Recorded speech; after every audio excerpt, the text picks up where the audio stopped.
All right, we're about to unpack a massive idea about communication, a really big one, but we're going to do it by focusing on just a single, pretty simple word. Let's get into it. So what's this word we're putting under the microscope? It's reaction. Yeah, I know, seems pretty straightforward, right? Maybe even a little plain.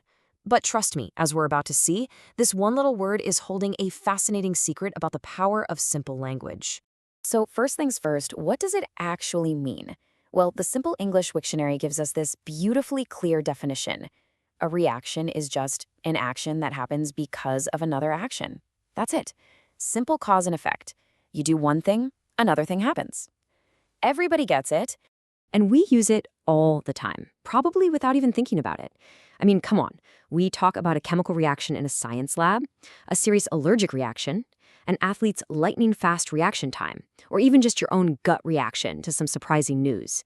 It's this one tiny word that covers everything from hard science to our inner thoughts.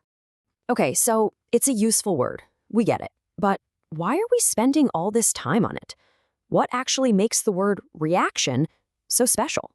Well, this is where things get really interesting. The clue is hidden right here in the source material. It says that reaction is on something called the Basic English 850 list. Now what on earth is that? That phrase, the 850 word list, turns out that's the key to this whole idea. And it is definitely not just some random collection of words. Remember this number, 850. It represents a core, foundational vocabulary that was designed for clear, international communication. Think of it like a toolkit for expressing almost any idea you could possibly have. And what's so fascinating about our word reaction is that it kind of lives in two different worlds at once. It's on that basic English list because it's so simple and clear, but get this, it's also on the academic word list, which means it's considered essential for specialized high-level topics. That is super rare. It's like a bridge connecting everyday language with really complex ideas. So this brings us to the big question, right? What exactly is this system, Basic English? Because it's a lot more than just a list of words. It's a whole philosophy. The idea behind Basic English is brilliantly simple.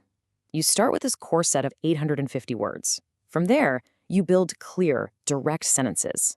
And with just those simple sentences, you can communicate incredibly big and complex ideas without needing a giant vocabulary. It's all about efficiency and clarity. So let's see how this actually works in practice. How can one simple word from this list really help us express more complex thoughts? Okay, here's the crucial part. You don't need a totally unique word for every subtle little meaning. With a core word like reaction, you can talk about a response or a reply. You can use the verb form, react, or you can even build a bigger concept like a chain reaction. This one word becomes a super flexible tool for expressing a whole range of ideas. All of this really points to a pretty profound conclusion about the way we communicate. You know, it's not always about having more words. It's about using the right words more effectively.